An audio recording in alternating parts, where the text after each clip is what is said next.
Hello and welcome to the Two Man Booth, your weekly scheduled podcast on the crazy world of professional wrestling. With me, Jonathan. And me, Adam. And as always, we will start with the news.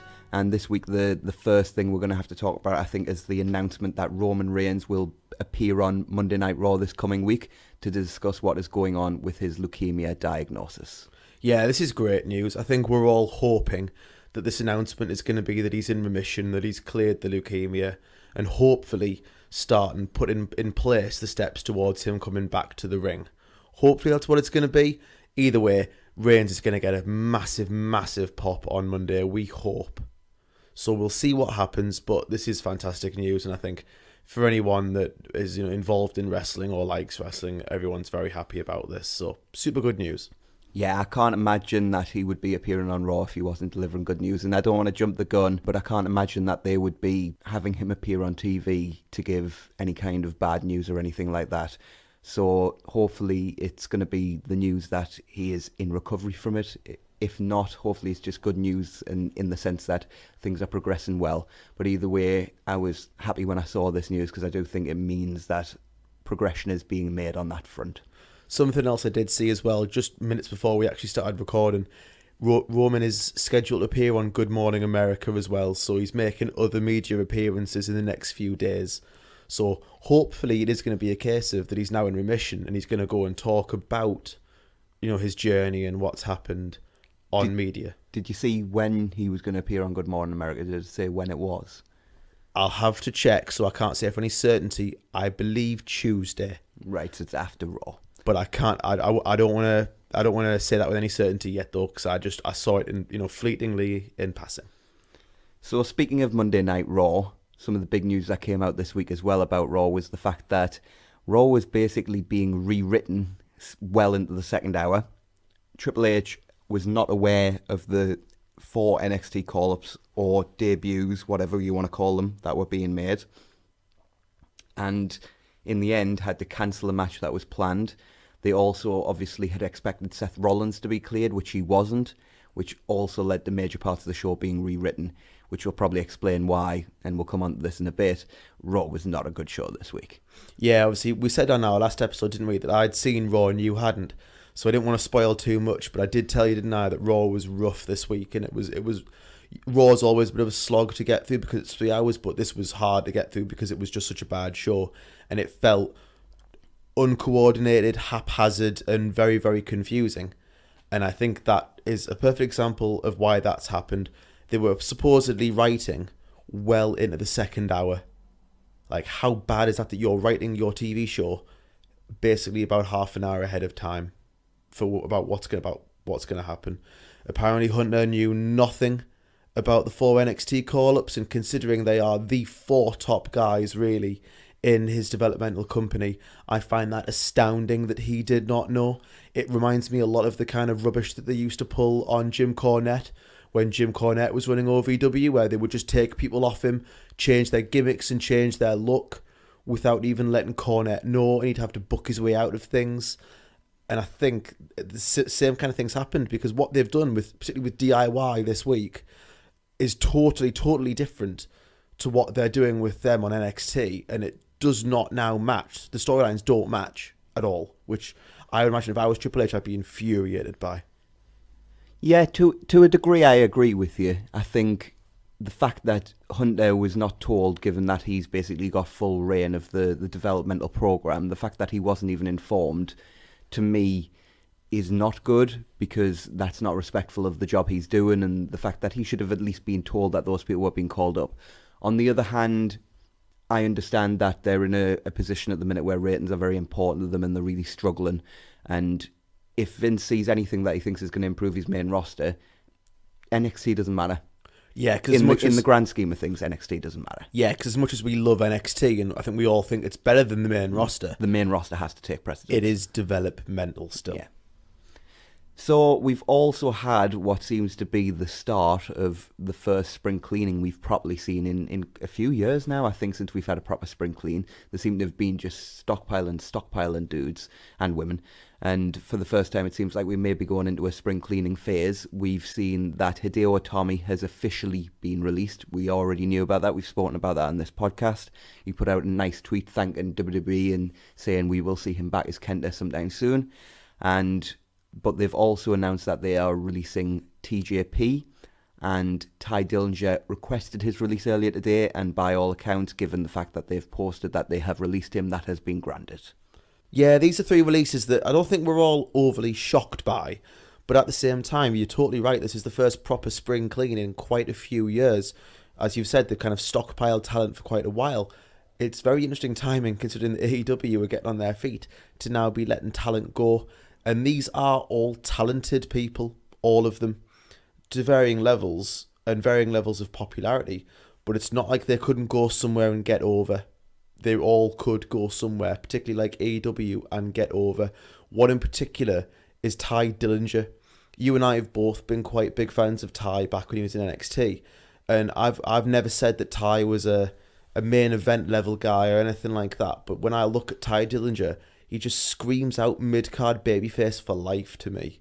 He's so popular, he gets over so great. He's not the greatest worker of all time or anything like that, but in a mid-card situation, I think he'd have been absolutely fantastic, and I really do think he's a waste on the part of WWE and their booking committee. They could have done so much more with him, and he could have been so much more, and that's quite a shame. But I think that this is not the end of spring cleaning. I think that this is a little bit of a clear out, so I'm interested to see who's going to be let go, really. It's certainly got the hallmarks that there'll be more to come. I have no real benchmark to say why, but this feels more like the 2011 spring clean than the odd amount of releases we've just got here and there over the past few years. And another big departure we've got from today is the fact that Arn Anderson has left the WWE. This came a bit out of left field for me, and I was quite surprised when I saw it. I've seen some talent on Twitter, the likes of Rusev, thanking Arn for his efforts and saying they learned a lot under him. And I've seen Cody mention some of the stuff he's learned from him and said, he's not corporate, he's one of the guys, is basically the message of the tweet he sent out. You can find it on Twitter. We'll retweet it on the Two Man Booth Twitter page so you can see it. But it's just interesting to see that come out, because does that mean that we are going to see Arn Anderson in a producer role in AEW going forward? It's very convenient timing, isn't it? I will say that. I think I'd find it quite surprising if they would have actually let him go legitimately. Well, obviously we've got sketchy info at the minute, but every story I've seen from The Observer and from Pro Wrestling Sheet, I believe it was, sorry if I've attributed the wrong source there, but whoever it was that originally released this story overnight, was basically that they'd come to terms with letting him go. Now that's an interesting phrasing, coming to terms. Whether that means he's requested his release and they've granted it, or whether they've outright released him. They have signed a lot of producers recently. We've just seen Helms and Abyss join the company as producers, so they have got a hell of a lot of producers there. Jeff Jarrett's recently come on board, so there's a lot going on there. Whether that means they've just thought it's time to let Arn go, or whether Arn has thought, it's time for me to step aside and go and do something else, and they've come to terms with that, I don't know. Yeah, if you're saying coming to terms, that usually suggests that it's some kind of agreement that's been made. So I wouldn't be shocked to see him involved in AEW, and I think we'll see where that goes moving forward. And I think the last thing we need to touch on news-wise this week is Vince McMahon and his current situation with regards to the Undertaker appearing at StarCast situation. Now, as we stressed before, StarCast is not AEW, but it does have a very clear connection to AEW. The only two events they've run have been around the two big AEW shows. It is very clear that the fans that are turning out for the AEW shows are going to the StarCast convention that's taking place on the same weekend, so there is a massive connection there, and Vince is apparently very unhappy and, by all accounts, quite hurt that The Undertaker has decided to appear at StarCast, because he considers Undertaker to be almost his creation and something he feels very personally close to. Well, Undertaker was Vince's creation. He basically came up with that character and asked Mark Calloway to be the guy who would play that role. So the Undertaker very much it's Vince's greatest creation of all time, really, in terms of a character. You say Maybe that and Mr. McMahon. You say that, but if it had been somebody any less amazing than Mark Calloway, would that character have worked? Oh, I totally agree. I'm not saying that Vince is the reason that it succeeded. Yeah.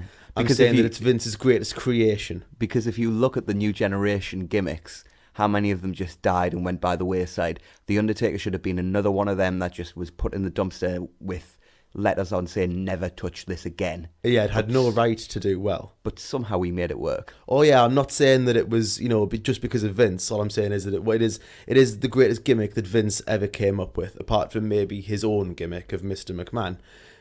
I can understand this from both sides. I totally get why Vince is hurt, because when you think of the WWE, one of the first people that you think of is Taker. But at the same time, Taker's on a Legends contract now, I believe. Yeah, that's why he's been able to do this signing. Yeah, so on the Legends contract, Taker is allowed to do outside appearances as long as it's not for like TV or anything like that, where he's actually going to be on a proper show. So Taker has done nothing wrong by this. Obviously, though, as we've said, AEW and StarCast are not the same thing, but there's a very close relationship between them.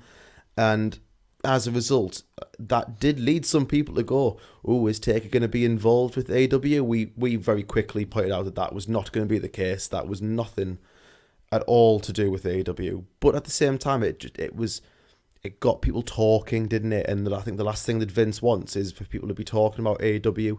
I think he'll want to either kill it before it gets started, or he'll wait until it becomes a proper threat in his own eyes, and then he'll kill it. People often say, I remember hearing saying it once upon a time, that until something threatens Vince, it just doesn't exist in his world. So I think the fact that Vince is annoyed suggests that AEW already is like a threat to him. I think we're already at war, really, aren't we? Yeah, I think we are. The Bucks and Cody have said they have no interest in a war that's not their style, and I truly believe that. But whether they want to be or not, I think we're already there. And it's competition. It'll only get bigger if and when this TV deal is announced. But I think with that, we've covered the news for this week, and we'll move on to Monday Night Raw. Hooray! Yeah, don't say that too soon. 3 hours of Raw was quite honestly painful this week. There was some very good stuff, as we will show you, but wow, this was an odd television show to watch. Very odd. So we opened with Triple H, who hyped the crowd about Elimination Chamber, the road to WrestleMania, and he put over Sasha and Bayley and Kofi. Crowd does not react. As it didn't for the entire night. It did not react. Funnily enough, I then wrote, this would be a theme. He brings up Becky and says corporately he has to say if she does that again she will be arrested, but personally he thinks it was pretty cool. Can the McMahons make their minds up on whether the heels are babyfaces? I said this, didn't I, a couple of weeks ago? Yeah, but it's just getting clear it up worse for us, because it feels like Vince is a heel, Hunter's kind of neither a heel nor a babyface, Steph's more of a heel than a babyface, and Shane's full babyface. It is just so unclear. When they were brought back, I mean, I didn't like it anyway, but I really wish they'd clear this up for us. So Hunter announces DX as the first inductees into the 2019 WWE Hall of Fame. He then mentions how his responsibilities don't solely lie on the main roster, and he wants to introduce Ricochet, Aleister Black, Johnny Gargano and Tommaso Ciampa, all of whom will be making their debuts tonight. They show video packages of them. The visual is cool, but Michael Cole talks over the top of them and sounds like a parody of a corporate stooge, despite the fact that he was actually trying to sound spontaneous. Did you hear how they described Aleister Black? Buzzwords galore. Did you hear how they described moody? Well, that was later, but not at this point. I can't remember, what was it he said at this point? Dark and grumpy? No, it was something about the fact that every tattoo on his body tells the story of his life. Yeah, that had been written down for him, hadn't it? It was just buzzwords galore throughout, as Michael Cole does. And it got worse because Hunter then announced Corbin versus Strowman in a tables match next. Yay! I think before we actually go through this segment, Adam, I think you should tell everybody the story of what happened when you tried to watch this the first time. Because do you remember when we did our last episode, I said I'd seen the whole show. You had not seen the whole show, but you'd seen a portion of it. Yes. So I would just like to clarify that this was not all the wrestlers' fault. It was partially the wrestlers' faults, but it was not all the wrestlers' faults. We live in the United Kingdom, so Monday Night Raw starts at 1 a.m. I was in work the next day, so I was just getting ready to go to bed, and as I was heading upstairs, I thought, you know what, I'm just going to put Raw on my phone and watch it until I fall asleep. And I watched the opening segment, and then I watched what we're going to come on to next, Baron Corbin versus Braun Strowman, and I fell asleep halfway during the match. Now, that does speak to the quality of the match. It may not be the only reason why I fell asleep. I was tired. It was, 1:30 in the morning, but it does speak to the quality of the match. So I'll just quickly run through it, because the sooner we get through this, the better. Quickly. So I thought there was no way they could have a match as bad as they had the previous night. And I was right, just about. This was still dull as hell, though. It went on forever. They battled back and forth until Corbin did his stupid slide out of the ring, round the post and back in again spot, and Braun caught him with a power slam through the tables immediately. The one good thing about this match, finally somebody doesn't act like an idiot, and Baron does exactly what he does every single match, where he slides out the ring and he comes back in and they go, "Oh, how did you do that?" Even though he moves slower than a lumbering jackass. I said this when we watched Elimination Chamber. That spot where he slides round the corner was really cool the first time that he did it, but my God, he does it in every single match. It's no longer cool. If you, it's like other wrestlers, they have certain counters that they do. And people have learned over the time how look to how actually counteract infrequently it. Daniel Bryan hits the head kick at the end of the S kicks now. Because people know it's coming, so you always, out of reflex, you duck the last kick. Why don't people just realise and not run after Baron? Well, maybe that's coming now, because Braun put him through a table. So Paul Heyman comes out and passes Braun on the ramp. Braun tries to choke him. Heyman begs off. Braun leaves. Heyman can't compose himself enough to speak. We go to a break. What the hell is this show? Yeah, this was so weird. I also want to mention as well regarding the Baron and Braun match. Why, when Baron had friends the night before? Let's not go on that. Yeah, because that was just logical. Because right, anyway. But Finn has friends tonight. Braun doesn't last night. It's all over the place. It's all over the place. Which makes sense with what we talked about in the news. Yes. But yeah, this was weird. And then Heyman then being flustered was odd. And it didn't actually do what it was supposed to do, because all it made me do was look at what was going on and go, what the hell's going on? Yeah. Is this a mistake? Has Heyman forgotten his lines? Because that would be ridiculous. Like, what actually is the aim of this segment? And the crowd, you could sort of hear the crowd getting more unsettled, because they'd been sitting on their hands the whole of the show so far. This was not the kind of thing that's going to get them going, really. So we came back from break, and Heyman played a video package highlighting Brock's journey. He said Rollins has no chance. He questions the fire in Seth's soul and says it is not enough to burn down Suplex City. Now I'm going to read the next line of me notes verbatim, because it's important. I wrote, Finn Balor interrupts. Interesting. Next line. Disregard the interesting comment. He wasn't interrupting Heyman. He just came out to cut a promo, and Paul has disappeared by the time we come back from break. This was beyond bizarre. I was like, ooh, Finn's interrupting Heyman. What's going on here? What does this mean? So. I thought we were done with the Balor Brock thing. Maybe not. What's this about? Is this a backup plan in case they don't clear Seth until Mania and they have to come up with a secondary option? I was like, what's going on? And then all of a sudden we come back from break and Balor's just there cutting a regular promo. Heyman's completely disappeared. Like, it would have been one thing if Heyman had been finished his promo and then Finn's music hit and he just came out. It's still weird, but Heyman reacted to Balor's music as if, how dare this guy interrupt me?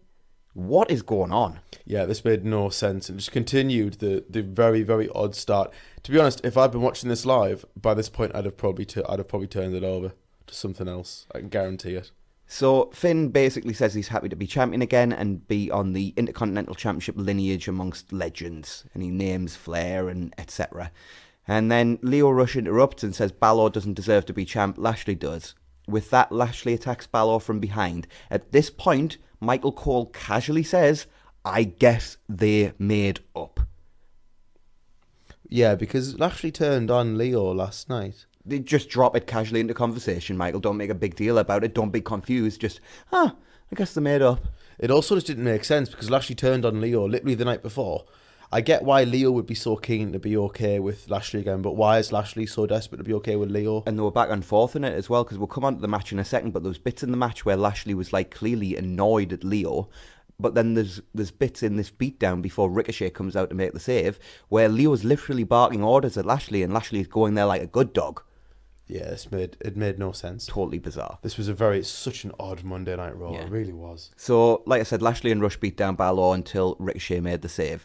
This led to a tag team match. The commentary was insufferable as usual, but Michael Cole's repeated insistence that halftime heat was the moment Ricochet was found by everyone, because nobody knew who Ricochet was before that. Screw the fact that he's been North American champion in NXT for 6 months by that point. And forget that. And forget it. No, didn't happen. Didn't. Nobody knew that. Nobody watches NXT. And no one watches the independent scene. God, independent scene. What's that? I think it's like bingo halls. Right. Okay.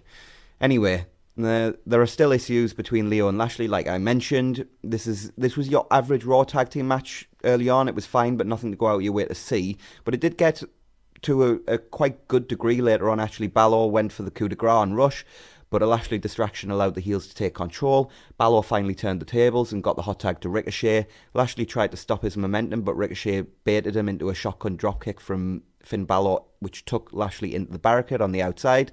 And then the 6:30 finished Rush off in the ring to help the babyfaces pick up the win. It was a good debut for Ricochet and a good tag team match. This was the first thing on the show where I went, that was good. Yeah, I agree. This was fine. Ricochet came out of the match looking really good.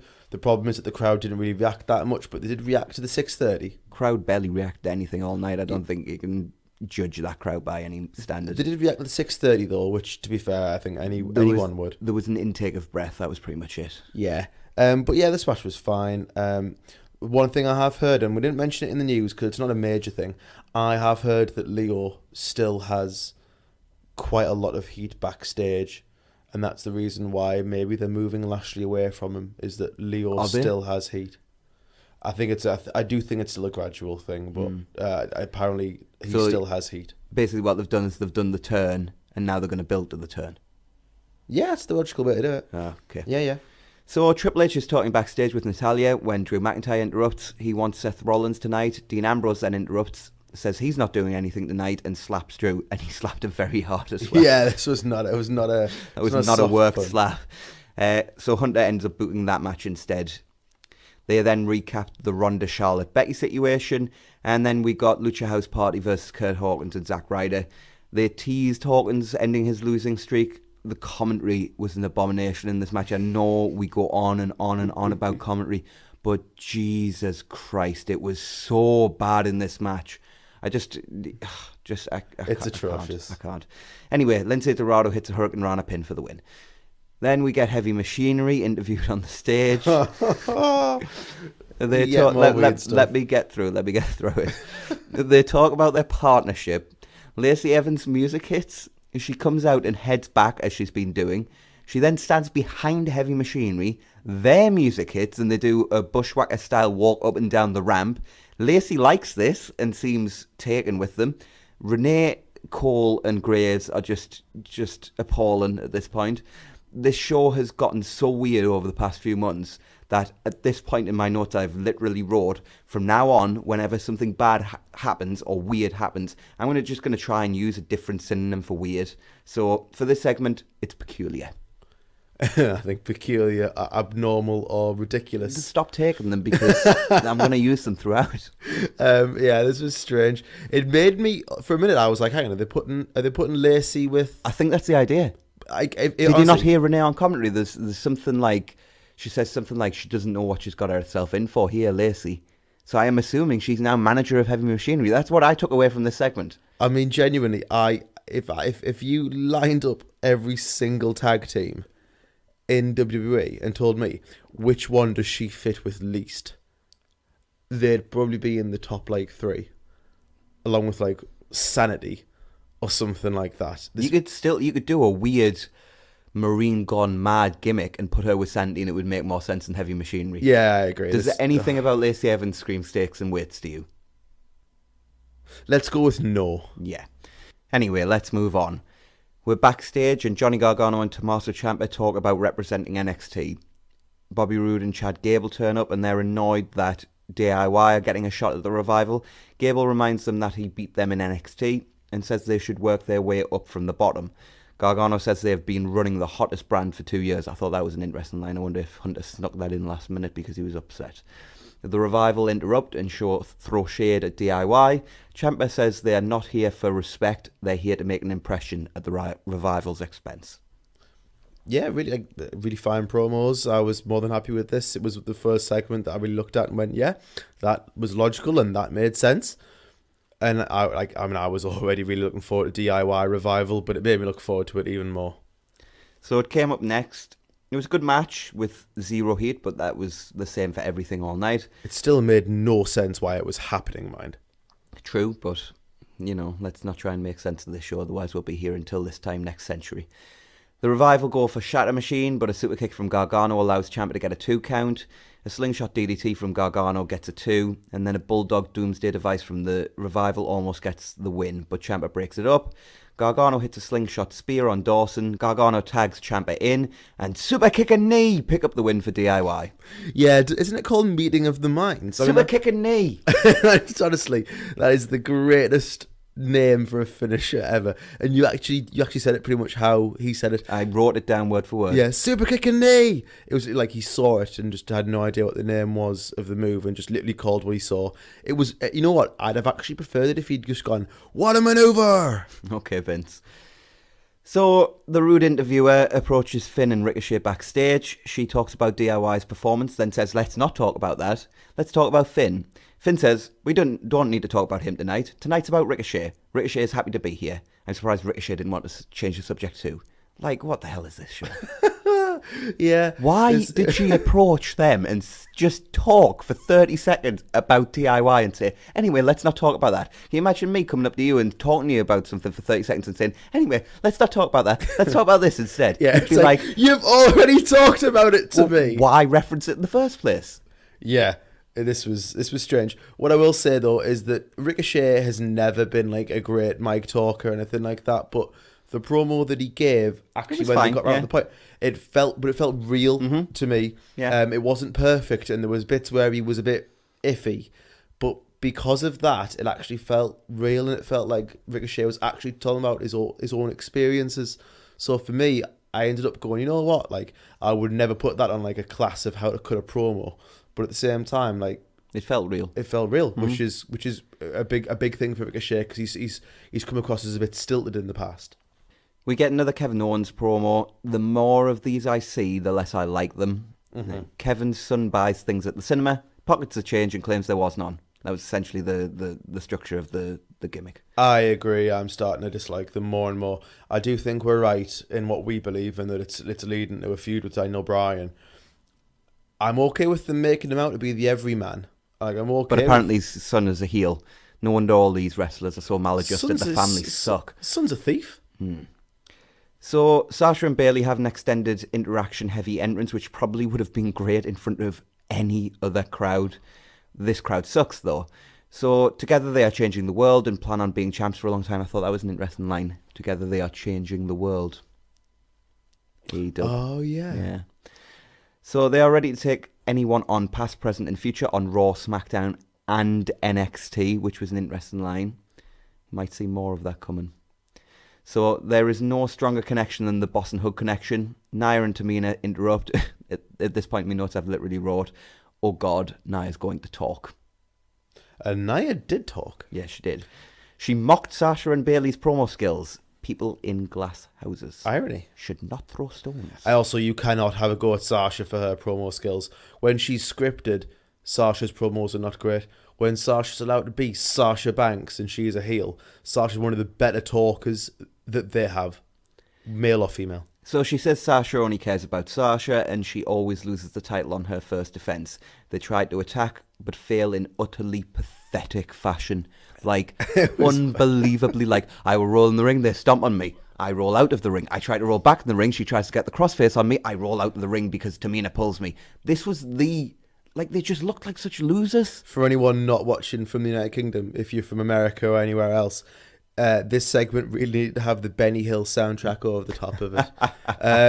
One thing I did like, it was awful. I know. It was the other awful. thing is that as Nia tried to get in the ring, Sasha actually tried to lock the bank statement on her. That was the only thing I liked, but it was so clunky. And I when actually that segment finished, my immediate thought was, my God, if I'd been if I'd been Triple H or Vince backstage, I'd have been so embarrassed of that segment because it looked so unbelievably uncoordinated and untrained from people who were very coordinated. Well, two people who were very coordinated and two who were very well trained.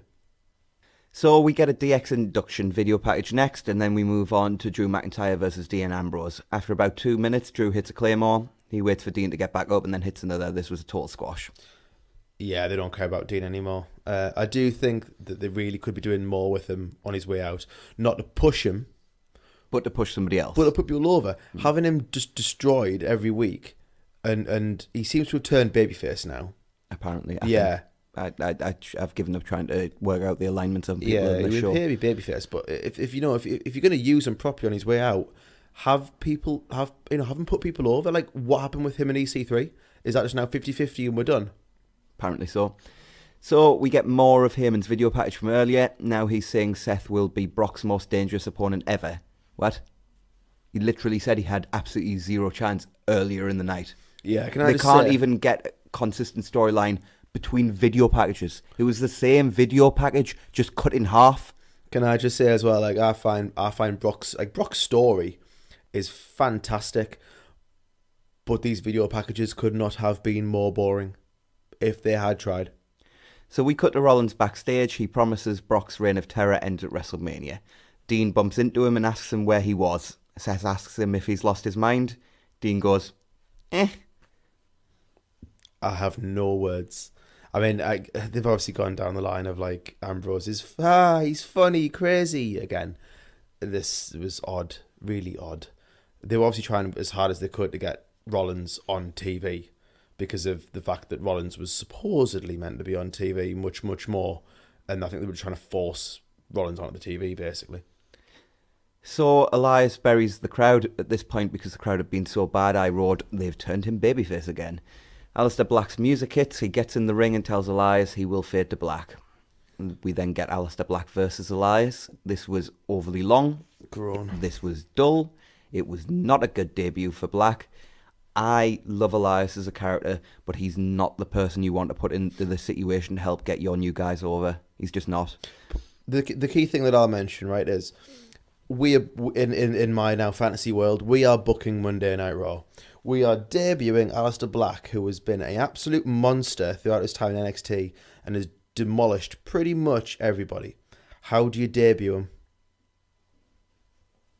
You just have him squash a dude. You just have him come out there and destroy somebody. Yeah, you have him come out. This is not rocket science. Yeah, you have him come out, demolish someone, give them like black mass, have them maybe legitimately knocked out or something like that. So you mean you don't have him sit in a rest hold for 5 minutes? That's not what I would do. What did they do, Adam? That's what they did. No, really? Yeah, true story. Ah, man, it sucks for Aleister Black, because Aleister Black's awesome and he deserves much more. Hopefully he gets over just in spite of it. So Elias talks trash and eats a black mass from out of nowhere. Ruby Riott gets the jobber entrance in a championship match in the main event. I went with odd this time. Oh, I missed that. Yeah. How did I not notice? How can you have a job? It's probably the main event. Probably because he came back and she was just there. If you fast forwarded 2 seconds too long, Ronda's music hit and she came out for the main event. Oh, I assume that's because they're obviously writing the shows that's going along. I assume they just messed up their timings or something like that. Well, they didn't need to give this as much time as they did, so... Yeah, true, actually. Very true. So, the match is on. Ruby dominates a significant portion of this match, completely undoing everything they did on Sunday. Ronda goes for an open-hand palm strike that completely missed, but Ruby sold it anyway. That was kind of hilarious. A trust fall sent on gets a super close 2 for Ruby. She hits a ride kick for another near fall. She hits another off the top rope. At this point, if I didn't have a visual on them, I'd be convinced the crowd had gone home. Ronda locks an armbar on, but the rest of the Riott Squad pull Ruby out the ring. Ronda goes up top for a crossbody to the outside and slips. Liv Morgan and Sarah Logan basically saved her life. It was so scary because she just slips off the top rope, looks like she's just going to fall on top of her head. Yeah. And all the credit in the world to Liv and Sarah because they just jumped underneath it to make sure she didn't break her own neck. So back in, and Ronda hits a sick-looking reverse Alabama slam into the turnbuckle, and then an awesome flying armbar for the submission victory. Post-match, she destroys the rest of the Riot Squad. This was a fine match in a vacuum, aside from the botch in the middle. But Ronda really shouldn't be going 15 minutes with Ruby on the road to WrestleMania. It just made no sense. I mean, obviously this came from the utter debacle that they'd had in order to figure out what Raw was going to actually be. Supposedly the whole thing had been that Ronda was just going to face Alexa and was going to beat Alexa in a squash, which I'm not sure that would have been great either. I think Alexa deserves more, but you know, it would have been better for Ronda. From yeah, her exactly. Perspective. This made no sense. How can Ronda beat her in like no time last night, but then mere hours later go into a competitive match with her? Apparently the whole reason that they'd done this is because they believed that Ruby was, you know, a much better choice than Ronda in order to have a good match and a longer match for a main event. But still, this made no sense and it was odd, and it was a lovely fitting end to a very odd Monday Night Raw. Yeah, so Raw was just astoundingly bad this week. So obviously, viewership was up. So it drew 2.77 million viewers somehow this week. That's up from 2.46 from last week. And the best viewership of 2019. This is actually the best Raw viewership since September the 3rd last year. One thing I will say, mine, is that, as with most things, viewership only goes up for something based usually on what's happened before. So this suggests that people are tuning in based on Raw, maybe over the last few weeks. I'm not sure that viewership being up for this week is necessarily a good thing. It means more people have tuned into a bad product and are less likely to tune in next week. Well, interestingly enough, they always drop viewers throughout the night, but they actually drew 3.04 million for the first hour, which I don't know the last time they had an hourly rating above 3 million. They then drew 2.84 for the second hour, which is a pretty strong retention for the second hour. And then it fell off a cliff in the third hour and they drew 2.427, which is a horrendous drop. The main thing is I'm actually stunned that more people kept around for the second hour. I watched it because like we necessarily have to watch it for this podcast. If I didn't, I can guarantee I would have turned it off this week. I really would have. It was not a good show. So with that, we move on to SmackDown. We opened with Shane McMahon. He was so impressed with the NXT guys last night that they would be on SmackDown on this show. I can already tell this is a better crowd than last night, is what I've wrote. Because it was noise. The Miz came out. He said he used Shane because he knew Shane would relate to Miz's relationship with his father. Miz says when they won the tag belts, it was the first time he ever heard his dad say he was proud and that he loved him. Heel. Man, Miz's dad is the biggest heel in wrestling. I mean, some people don't have, like, super emotional relationships with their parents, but, like, there's no way Miz has gone throughout all of his life and has only just had his dad tell him that he loves him. Like, I know some people don't have, like, that bond with their parent, but dear me, there's no way someone who is actually as close to his dad as Miz is supposed to be. There's no way that that's ever actually happened. So Miz thanks Shane and says he let him down. He can't change the past, but he can control the future. There's no rematch clause, but Shane's a McMahon. Miz wants it, the crowd wants it, and Shane wants it too deep down. This brings out the Usos. They say there may be no automatic rematches, but they want Shane to forgive Miz. But they say this is not possible because Miz is a joke, a loser, a failure, a wannabe A-lister with Z-list skills. They tell Shane to get a new partner. Shane doesn't take well to this and says no one disrespects the Miz. The rematch is on and it will take place at Fastlane in Miz's hometown. Going for the hometown turn, possibly? That would be interesting. Oh, the Usos rule as well, by the way. Yeah, the big thing about this for me is that they say that there are no automatic rematches, but it appears that there are. As long as you whine and bleat enough for it. Like, how does this make Miz the babyface? We lost. I want a rematch. Shane, give me a rematch. Shane, please, please, please. Well, the Usos go, nah, we'll do it. Maybe that's because Miz is turning. That's the feeling I get. I think Miz turns on Shane at Fastlane, which is why it would be interesting to see them turn somebody heel in the hometown. Yeah, that'll be interesting. I do think that's happening. So we then got Aleister Black versus Andrade. They hit all of their spots as smoothly as you would expect. I'm pretty sure these guys could have an above-average pro wrestling match with each other whilst asleep. Eventually, Andrade hip tosses Black into the corner and hits the double knees for two. Black Mass from out of nowhere again picks up the win for Black. Really solid match, but it needed more time, and although Alistair needed a big first-time win on SmackDown, I wish it hadn't come at Andrade's expense. I didn't mind this going as long as it did, because it was exciting compared to the Elias match, but just give him a dude to kill, and don't have it be Andrade. Yeah, Andrade did not deserve to be the person that was beaten. Andrade's been getting momentum. Why stop that? This did not make sense, but I mean, Black needed a win, and I'm glad that he won. I do think it's interesting that they're starting to do the sort of... You've got Shelton Benjamin on the roster. Stick him out there and have him take a black mass and just end it. I do think it's interesting that they're starting to sort of do this black mass out of nowhere thing. Like, black mass can be used like that, but not necessarily. My move. favourite way he hits black mass is when he picks them up with his foot under the chin and then hits the black mass. I always think that looks cool as anything, and he looks like a sinister psycho almost, which plays into his character of even though he's a babyface, he's a very, very dark babyface. And it's probably more dangerous as well if it's done as like an out of nowhere move, because you've got a lot more movement with which you can actually legitimately connect with someone's head. Kayla approaches DIY backstage, who were shown during the previous match. They say they are the future, but the bar cut in and tell them to stick to NXT or Raw and stay away from SmackDown Live. Johnny says they're not just here to set the bar, they're here to break the bar. This causes the bar to laugh.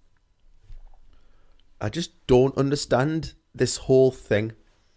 DIY still hate each other. I'm running out of words. Well, funnily enough, we came onto the match next, and I've literally wrote, still find this partnership on the main roster between Ciampa and Gargano interesting, in contrast to what has happened on NXT and what happened at the tapings. Exactly, but which we will talk about closer to the time. Yeah. But it just makes no sense. I'm glad the DIY are getting exposure, because DIY are awesome, but DIY have not been DIY for quite some time now. So the commentators hammer home the size differential between the two teams. Sheamus tries to hit white noise from the top on Ciampa, but Ciampa elbows his way out and hits a sunset fit version of Project Ciampa. I thought that was awesome until I saw the replay and heard the commentary team and realised it was totally accidental, and he just kind of landed Sheamus on his knee. So Sheamus and Cesaro dominate Gargano, getting repeated near falls. Sheamus talks trash at Gargano and eats a super kick. Cesaro tags in and tries to knock Ciampa off the apron, but Ciampa jumps out the way. Smart babyface, even though he might not be a babyface because he's heel on NXT, but we don't know. But anyway, let's just move on. So Gargano rolls Cesaro up for two, and when Cesaro kicks out and tackles Johnny into the corner, Ciampa tags in and rolls Cesaro up for the win. Really, really fun match. Arguably maybe even better than their match with their Revival on Monday. Yeah, great match. Really good match. I'm not surprised.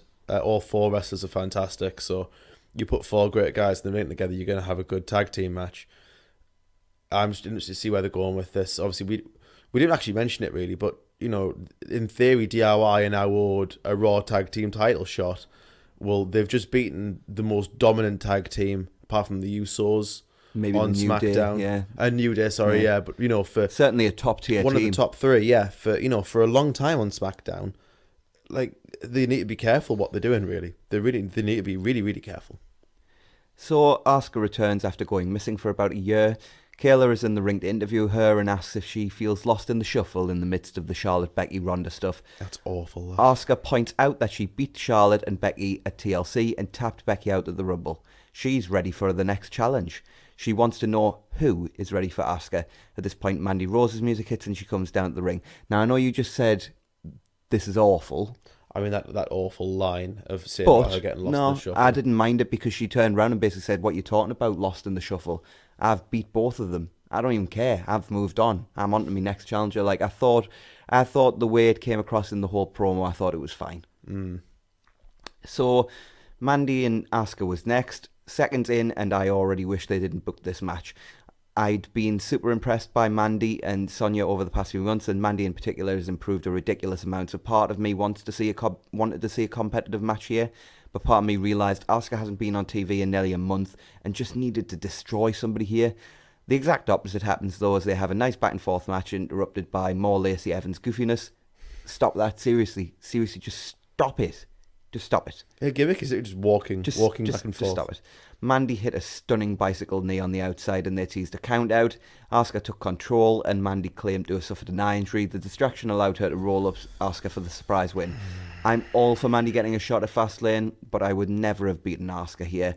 Having her destroy someone and have Mandy and Sonya attack post-match would have been fine. You could then have set up a tag match for next week and had Mandy pin Naomi and challenge Asuka for Fastlane. There, I've done the booking for them. Yeah. You did not need to beat Asuka here.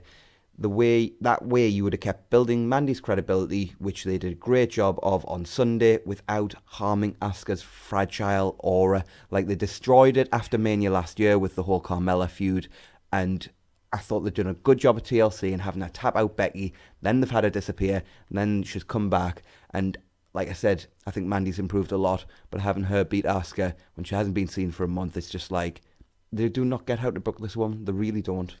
Yeah, I mean, I'm okay with Mandy getting a shot in a filler defense on the way to WrestleMania, but they had no reason to do it this way.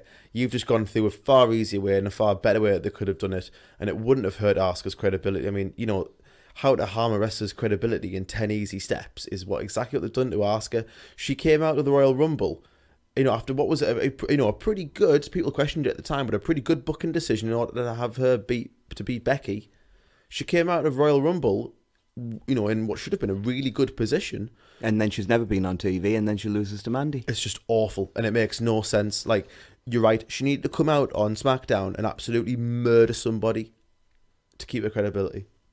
So, Charlotte is interviewed backstage. I feel like I haven't seen this interview before. I know that's not massively relevant, but I think it might be a new person. But they are quite interchangeable, so I don't know. Charlotte's arm was a mess after being attacked by Becky. She had bruises all over her. Charlotte said Becky is a ghost and she turns up where she doesn't belong because Becky's the most selfish person that Charlotte knows. And whether the fans or Becky or Ronda want to face it or not, it is Ronda Rousey versus Charlotte Flair at WrestleMania. And it's the main event because she's in it. Charlotte's awesome. Yeah, she's so good in her new character. She's perfecting being a heel at the moment. Just keep it going, Charlotte. Keep doing your good work. Miz tells Shane the biggest heel in wrestling will be at Fastlane. Miz's dad. We then get Ricochet versus Eric Young. Sanity lives, sort of. This was a very rest hold heavy match. At this point, I thought it was because they didn't want Ricochet doing too much, but they also didn't want to squash EY, so it had to go a bit longer. At some point, EY got busted open just over his eyebrow, but Ricochet then took out all of Sanity on his own, so there went my idea that they didn't want to squash them. The 6:30 gets the win for Ricochet. It was fine for Ricochet. Sanity looked like rubbish again. Yeah, this was fine. Ricochet should have won, but my God, Sanity are awesome, and their character and their gimmick was so cool at NXT. Why do they ruin people? It's not as if it was one of those gimmicks like Adam Rose where you just thought, you know what, it's not really that translatable to a main roster thing. Sanity were more than translatable. Their gimmick was awesome. They just don't know how to book people, quite frankly, and it's awful. New Day said things I don't understand, so we'll just move past that and do what Kofi said. He feels like the universe have his back, and it wouldn't have been possible without his friends. We then moved on to the main event, a 6-man tag between Cody, Jeff and AJ, and Bryan, Joe and Orton. Bryan's new Tron is awesome. We didn't mention it on the Elimination Chamber show, but it is absolutely awesome. Still need to change his theme, though. Yeah, and I think his gear could be a bit more green as well. If they're going to go down the whole, accentuating the greenness of what he's doing, then change his gear up a little bit as well. His chest was an absolute mess, but Bryan calls the crowd ignorant. He survived the Elimination Chamber because he serves a higher purpose. His opponent at Fastlane will be none of the men in this match because he beat them all on Sunday. This is a high-octane affair, and Kofi was clearly the star of the match early on. He took 2 back suplexes either side of an ad break on the announce table, and that took him out of the match for a little while. But the crowd absolutely loved Kofi. He eventually got the hot tag to AJ. I talk about it every single week, it seems, but the STO-style backbreaker that AJ does is one of the coolest things I've seen in a long time. It turns into a bit of a finisher fest until AJ avoids the Busaiku knee and hits a Pele on Dragon. Hot tag to Kofi, and he runs wild.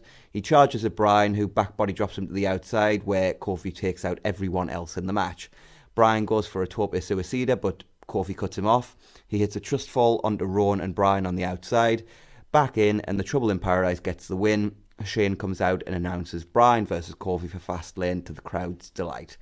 Another fun SmackDown, nothing blow away, but fun nonetheless. Yeah, totally agree. Fun SmackDown on the whole, really good show. But you're right, nothing blow away, but a good solid show.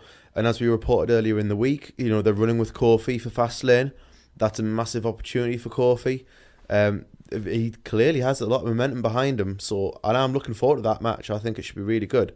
We'll see how they get on, but again, Brian could wrestle a broom to a great match. So when you put him in the ring with someone as talented as Kofi Kingston, it should only be great things. So SmackDown this week drew 2.26 million viewers, up from 2.034 from last week. The highest rating of 2019, similar to Raw, and the highest since November 13th last year, which got 2.31 million. So a good number for SmackDown. Hashtag watch SmackDown. Hashtag watch SmackDown is working. Honestly, everyone, if again, anyone listening, if you're not watching SmackDown, you need to. It is better than Raw. Speaking of things you need to watch, we move on to NXT, and we opened with a video package highlighting Gargano winning the North American Championship and his match against Velveteen Dream coming up later tonight. And then the opening match was Aleister Black versus Roderick Strong. This was taking place due to Black's interference in the Undisputed Era's business last week. These guys just worked at 100 mile an hour here, not in a bad way, but showing a great sense of urgency. Strong lived up to his moniker and just hit backbreakers after backbreaker after backbreaker, and he hit one on the ring steps which looked really cool.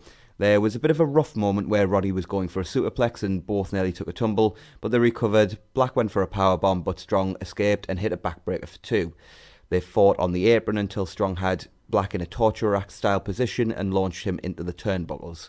Strong went for a suplex, but Black slipped out and hit Black Mass for the win. This was a thoroughly enjoyable sprint between two excellent pro wrestlers. Post-match, the rest of Undisputed Era attack Black, and O'Reilly barely even makes it into the ring before he eats Black Mass. Cole, Fish and a recovering Strong beat Black down though until Ricochet makes a save and the two babyfaces fight back before standing tall to end the segment. Yeah, this should make for a nice, maybe, tag team match moving forward. Should be really interesting, and we'll see where they go with this. It was a great sprint between two great wrestlers, as you've said. When you put Aleister Black and Roderick Strong in a match together and just tell them, right, go out there and go for it, 100% go for it, only good things are going to happen. So I'll be interested to see what happens moving forward in Undisputed Era, because they're clearly going through some kind of losing streak at the start of the year. They talked about it being their year. Well, so far it hasn't been. It has not. So we got a video from the Performance Center which started with Serena Deeb and Sarah Del Rey as Shayna decides to share her favourite pastime of torturing the rest of the locker room at the PC with her best friends. Oh, she's nice, isn't she? She is. We got a promo with Bianca where she states that she was robbed at TakeOver. She still has an undefeated mindset and tells Kairi Sane and her little friend to wait in line for their shot at Shayna. Behind Bianca, of course. Yeah, I think Bianca's, if not turning heel, she's very much the heel of this story. Very interesting character development for me, so I'm interested to see where they go with this. So they'd hyped up an announcement on NXT this week, and what it turned out to be was the announcement of the Dusty Rhodes Tag Team Classic returning. Red Dragon, Eichner and Bartel, Street Profits and Forgotten Sons get announced as in the tournament. I believe we've got another 4 to be announced, but that's where we've got so far. Yes, and obviously we won't talk about spoilers, but the ones who are then later on announced, there's some biggies in there. So we then got Mia Yim versus Xia Li. I really like what I've seen from Xia so far. I even thought her short run in the Rumble was fun. I see a lot of potential in her if she can continue to develop. This wasn't a great match, but it was fun, and I dare say Xia learned a lot from Mia. Mia hit a spinning back fist. She actually connected, just so you're aware. And a single leg kneeling code breaker, which Mauro calls protect your neck, for the win. Yeah, Xia has got a lot of potential, and I think she could be really good if she can develop psychology and that ring presence and the ring sense.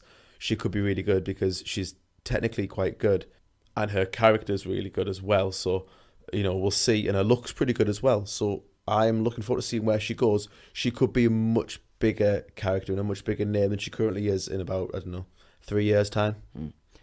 Post-match, Shayna and company attack Mia for daring to defy them last week at the PC. Some of the PC rookies we saw in that particular video package come out and die. Shayna murders Mia too. I'm all about watching these 3 wreck people. It's a lot of fun. Jessamine and Marina hold Mia up so Shayna can knee her in the face. They're just not very nice people, are they, Adam? I would love them to be my best friends. Why? Because you could just say anything to anyone. No, because I could just watch them murder people. It's, like I say, it's fun. Yeah? Yeah. So we see Gargano backstage and Candice approaches him. She tells him he knows what he needs to do tonight, right? Interesting line. She looks across the screen and asks Ciampa what the hell he's doing here. Ciampa is here to offer his help tonight. Johnny says he doesn't need any help, and he's going to do what he does best, be Johnny freaking wrestling. Ciampa says he'll be watching. Interesting segment. Yeah, I think there's a plan at work here, isn't there? We will see where this goes. Obviously, we're now taped up for a lot more of NXT, and there's a lot more interesting stuff to come regarding Gargano and Ciampa. So, I popped a little bit next, because Jeremy Borash was on NXT. He interviewed Matt Riddle. Riddle's goal is championships, and nothing is going to stop him, bro. The full interview, by the way, if anybody wants to see it, is available on YouTube. They then announced Mia Yim versus Shayna Baszler for next week. Oh, that'd be cool. And then it was time for our main event. The North American Championship, Velveteen Dream challenging Johnny Gargano for the North American Championship, obviously. So this was a very good, very long match. We got mind games early on until Gargano took control. Dream went for the Purple Rainmaker, but Gargano rolled out of the way and then hit a super kick for a near fall. Velveteen hit a Dream Valley driver from the middle rope, but Gargano kicked out at the absolute last second.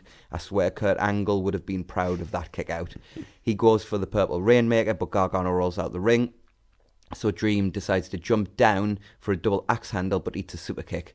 A snap suplex on the ramp follows, and Gargano rolls him back into the ring before hitting a slingshot DDT that I totally bit on. The spoiler report I'd read had 2 different endings to this match, so I totally bit into that as the false finish. But Dream kicked out at 2. Gargano sets up for his part of DIY's finisher, but Dream baits him in and goes for another Dream Valley driver, but Johnny fights out and hits the super kick. He goes for a tilt-a-whirl DDT, but Dream counters into a Dream Valley driver and rolls through into another before hitting the Purple Rainmaker for the win and the championship. As Dream celebrates, we see Ciampa behind a curtain at the top of the arena, laughing at what he sees. Yeah, Ciampa knows that Johnny's made a mistake here, doesn't he? This was a great match. I'm not surprised. Gargano could have a great match with anybody. Like I think we seriously need to sort of evaluate where like he ranks in terms of the greatest wrestlers in the world, because he has great matches with just about everybody. I can't remember the last Gargano match that I saw on a big stage that sucked. I don't think I've seen one since he came to NXT, if I'm being honest. Yeah. Exactly. That's how good he is. This just furthers the story, doesn't it? He's now lost the title. Where does Johnny go? I don't think this was as good as some of the NXTs from the past summer, but I tell you what a good show. Probably the best show this week. And since we've absolutely forgotten to talk about this, we haven't done our segment of the week this week. Oh, yeah, we haven't. Wow. Whoops. I would honestly like to give it to the Candice Gargano Ciampa backstage segment. It was about 30 seconds long, but it was one of the most fun and character building. I've never seen such good use of such short amount of time. There's nothing else that's standing out to me at the moment, so I'm more than happy to give it to that, because it furthered all of their characters. So not a lot on WWE TV this week actually did do that, because it's been on the whole, it's been a pretty, in terms of the main roster shows, it's not been a great week. No. Especially Raw. So I'm more than happy to give that segment of the week. So we move on to 205 Live. We open the show with a Drake Maverick video opening. He talks about the great match at Elimination Chamber, and he says to determine a new number 1 contender, starting next week, they will be having an 8-man single elimination tournament, and the winner will face Buddy Murphy at WrestleMania. We then open match-wise with Humberto Carrillo versus the now-departed TJP. Early on, Humberto set up for a Tope Con Hilo at the outside, but Drew Gulak and Jack Gallagher are out to show him the error of his ways. He listens, but still uses a lot of lucha libre and high-flying moves throughout the match, sometimes annoying Gulak and Gallagher, but sometimes to their fervent applause. It was a little bit weird. I'm not really sure why they did what they did there. But a missile dropkick and a corner Arabian press moonsault, aka Silas Young's secondary finisher, picks up the win for Humberto. Post-match, Gulak and Gallagher celebrate with Humberto. He's initially reluctant, but is into it once they put him on their shoulders. I think it's one of those things where Humberto likes it for now, but he's not going to like it for very long, and this is going to end up being a feud. Yeah, it should be fun as well. I think this is smart. I think putting him with Gulak and Gallagher should be good for his development. Yeah, it should, because like I love Gulak's character. I love Gulak's ring work, and I'm a big fan of Gallagher as well, so this should be a really interesting feud moving forward, and hopefully Humberto will get a friend. So we get a promo from Tony Nese, who said he proved to Noam Dar that he is the better man. He has realised 205 Live is his for the taking. He will win the tournament, and the championship at WrestleMania. Ooh, that's different. Wonder how Buddy feels about this. I don't think Buddy's going to be so happy about that, considering that he thinks that Tony Nese is very much has his back. So Maria and Mike are interviewed. Kayla asks them if it is wise to request a match with Cedric Alexander, given how few wins Mike has managed to rack up since his debut on 205 Live. One, I believe, for anybody keeping track. Maria asks if you get to the top by facing chumps. They don't take the easy way out, and they have been successful all over the world. Maria says Mike will destroy the soul of 205 Live. Yeah, this is fine, as long as it doesn't last very long. I have no desire to see Mike do anything meaningful on 205 Live. He doesn't belong on 205 Live. He's not a cruiserweight, but as long as it doesn't last very long and Cedric comes out of it as the winner. So, I mean, Cedric's character is very, very lost at the moment because he was obviously building something with Ali. So he's now someone who was sort of in the midst of what would appear to be a very slow burn heel turn. He's now just spinning his wheels. Yeah, he needs something, and they really need to give him something because they need someone to take over from Murphy, and he's probably the best option right now. So Arya Daivari came out. He cut a cheap heat heavy heel promo saying he would beat his opponent so bad that nobody would try to sue the ref for making the wrong call. And unlike the Saints, he's going to his company's Super Bowl. So Daivari then faced a jobber. He picked up the win with the Cobra Clutch. There was nothing wrong with this. Did what I had to do. Yeah, good work. We then had Buddy Murphy backstage. He cut a promo saying that he appreciates the job Drake is trying to do to find some element of competition for him. He talks about how great he has been since joining 205 Live. 2019 is his year, and he is ready to face whoever wins the tournament on the grandest stage of them all. Another great promo from Buddy. I just love this guy. Again, like I said earlier in the week, if he has the belt forever, that's not a problem for me. So it was time for our main event, and Mike's music, still awesome for those wondering. Thankfully, Maria will not be on commentary this week. Thank the Lord. Commentary plays of Cedric's victory in the Cruiserweight title tournament last year and wonders if that makes him the favourite for this year, if he's in it. The story is clearly based around Mike's previous strong performances and subsequent shortcomings in terms of the final result. In a callback to the legit botch in the Fatal 4-Way #1 contenders match from a few weeks ago, Cedric again slips, quote-unquote, on the ropes going for a springboard lariat. They do a double down on the ring apron when both men go for a big boot. When Cedric goes to collect Kanellis, Mike hits a spinebuster on the ramp. Cedric just beats the 10 count and Kanellis goes straight into the Boston Crab. And when Alexander gets back in, Cedric teases tapping out, but just makes it to the rope. Cedric hits a tope con hilo, and when he tries to get back in the ring, Maria blocks his route. Cedric finally gets by, but Mike lands a super kick and inverted crossroads for the win. But no, the ref says Cedric got his shoulder up at 2. The slow motion replay proves this, but Mike and Maria have wasted time celebrating.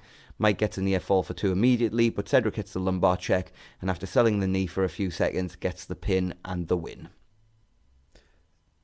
Interesting. Yeah. It was. I thought it was a good main event.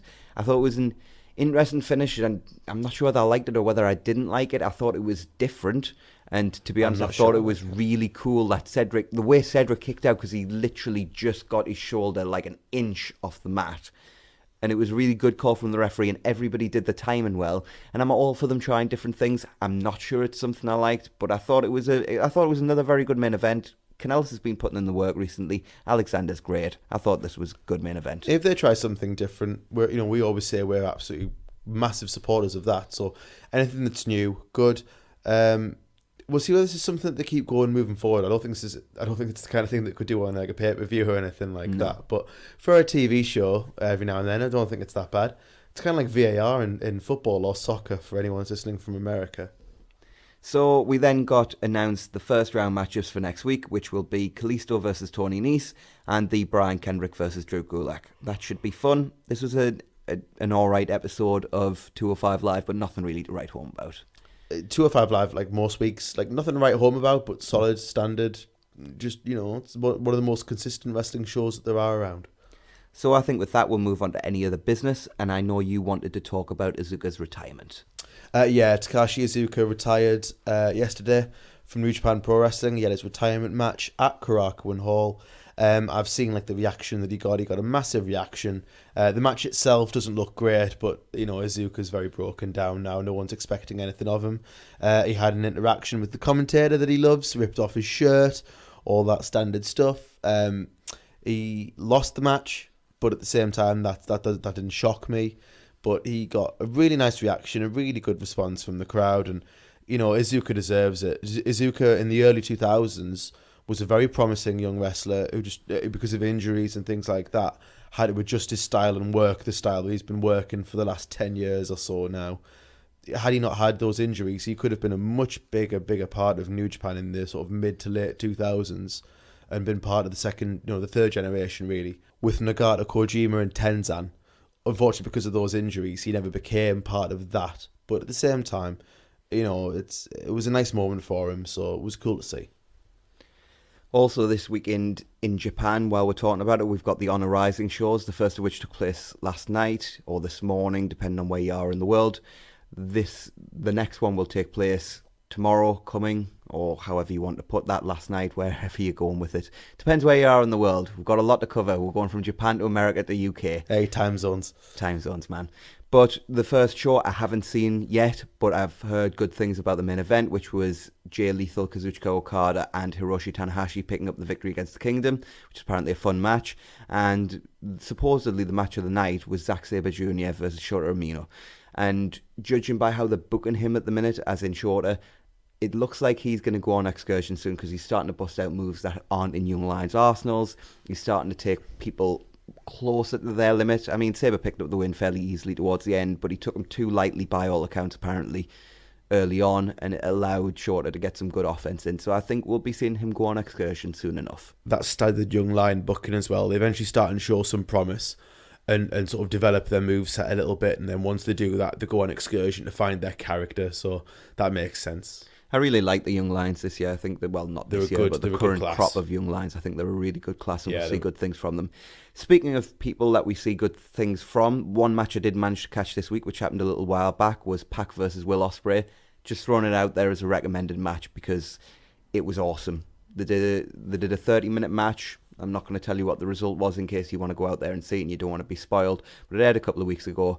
But Rev Pro High Stakes 2019, if you want to see that match, really good stuff. I think no matter what the result is, which we won't spoil, there's a rematch coming.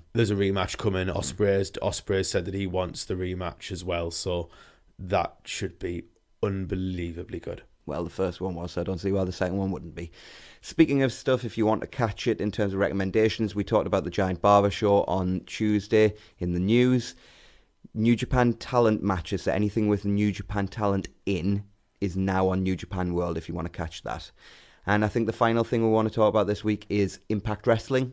So there's been some interesting developments over there. We are obviously building towards a big card. I don't know whether they've got a pay-per-view coming up or not, but they're obviously building towards a big card because we seem to have set up LAX versus the Lucha Bros. We seem to have set up Taya defending her Knockouts Championship against Jordan Grace, and we seem to have set up Tessa Blanchard versus Gail Kim, all of which sound very interesting, but realistically the most interesting thing to me is the fact that we're definitely building to Brian Cage versus Johnny Impact again for the Impact World Championship. And it is interesting because Johnny's just turned heel. He and Taya have both turned when they helped Killer Cross beat Cage down, which makes Cage basically the de facto number one babyface. Yeah, we talked about, didn't we, coming out of Bound for Glory, that Cage was very clearly the biggest babyface in the company and the hottest guy in the company, and in a good booking move, they've steered into that skid. Whether it was always planned or not, it may have been. I don't think it was. I think the plan was to run as Johnny as a babyface going forward, but definitely feel like they've steered into the skid, as you say. Yeah, so that should be a really interesting match. When you talk about do TNA have another Impact Wrestling, I always call them TNA, it's like force of habit. Do Impact have another pay-per-view coming? They do on April 28th. It's called Rebellion in Canada. Interesting. So that would appear to be the pay-per-view that they're pushing towards, so and building towards. So that makes a lot of sense now, because for a bit I was thinking like, well, they don't run Lockdown anymore, so like Slammiversary would be as far as I remember. Way too far away for that. Exactly, that's what I mean. So that makes sense now that there's a pay-per-view coming up.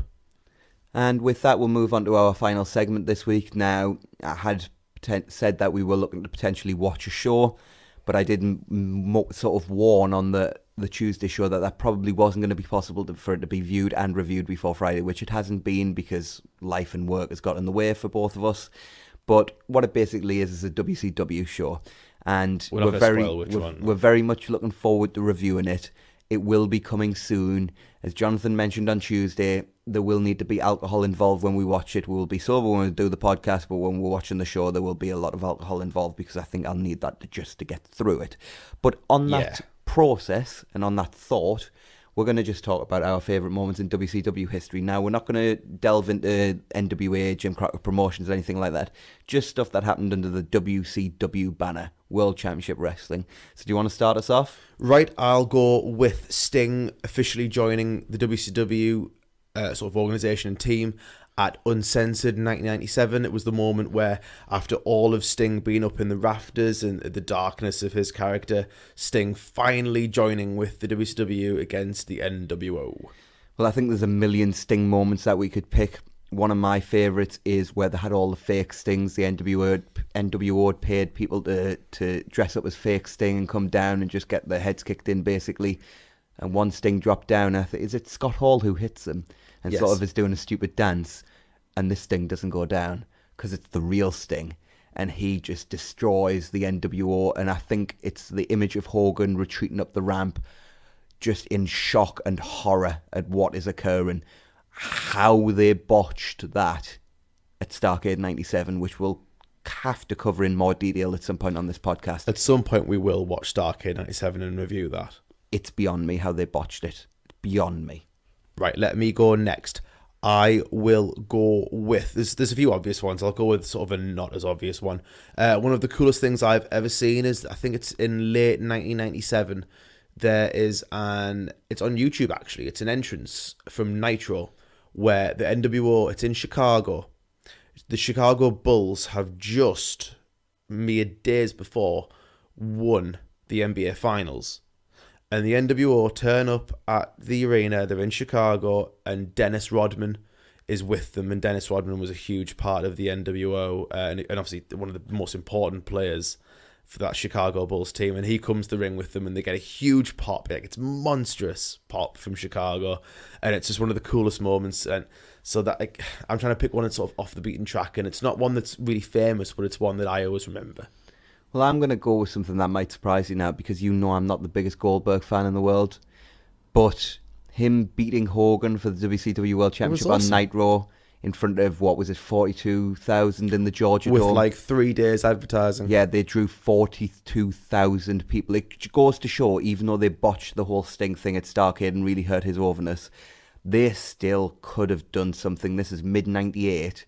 And on, did you say 3 days notice? And they announced it was on Thunder. They announced it on Thunder. Which was the Thursday, so Goldberg three or 4 days notice. Goldberg was watching Thunder, he found out on Thunder. They sold 42,000 tickets in the Georgia Dome. Yeah. It was an insane moment. The pop when he hits the jackhammer, picks up the victory, awesome. If they'd promoted that for like weeks, they could have sold the place out. Yeah, definitely. Right, let me go. I'll go for a very obvious one now. Okay, NWO formation. Very, very cool moment. Very cool. I'm going to go with Jericho's list of 1,004 holds. Okay. I'm going to go Jericho then. I was thinking of Jericho, actually. I'll go with the letter from Ted.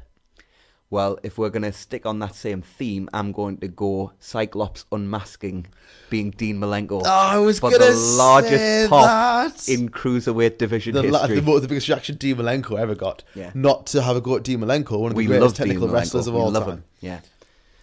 One I'll go for then is, it's another NWO one. A lot of my favourite moments from WCW are related to the NWO because it was just the coolest angle in wrestling for ages. It's from the very early run of the NWO. I think I know what you're going to say here. Yeah, it's from Nitro.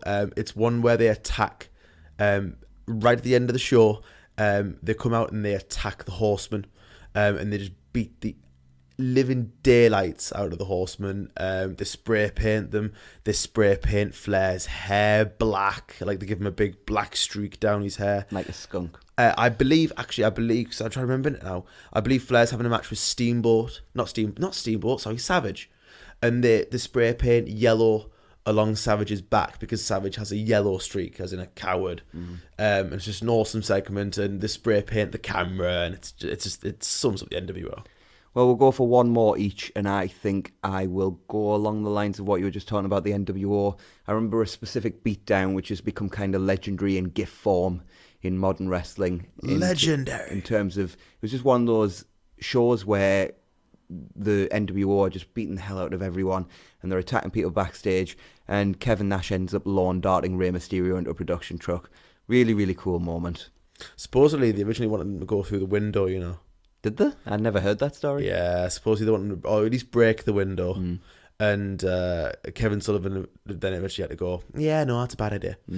Right, I'll go for the last one then. My last one is probably going to be Ray against Eddie from Halloween Havoc in 1997. Oh, what a match. It's a masterpiece of a match. Ray and Eddie pretty much at their peaks. It was the first 5-star match in North America for like 8 years, if I remember correctly. Oh, what was the one before that? Flair. Was Bad Blood before then that year? They were both the same year. When was Bad Blood? Probably Bad Blood was first, because Halloween Havoc would have been yeah, October. It would, because then Survivor Series was in November and it wasn't that close, I believe. Yeah. I think Bad Blood was probably like September, but it would have been close. The first Hell in a Cell match. Yeah, which is a great match as well. So with that said, that's basically our WCW favourite moments. Like we say, we hope to have the WCW show watched and reviewed soon. We'll let you know on the Twitter as soon as we know exactly when it's going to be. But look for that in a final segment coming soon. But before we go, Jonathan, anything you'd like to add? No, all I'll say is if you do have any favourite WCW moments, let us know. Yeah, let us know in the comments below. And obviously, we will see you next week unless you have anything more you'd like to add. No, we'll look forward to next week. Sorry, we're out of time. We'll see you next week on the Two Man Booth.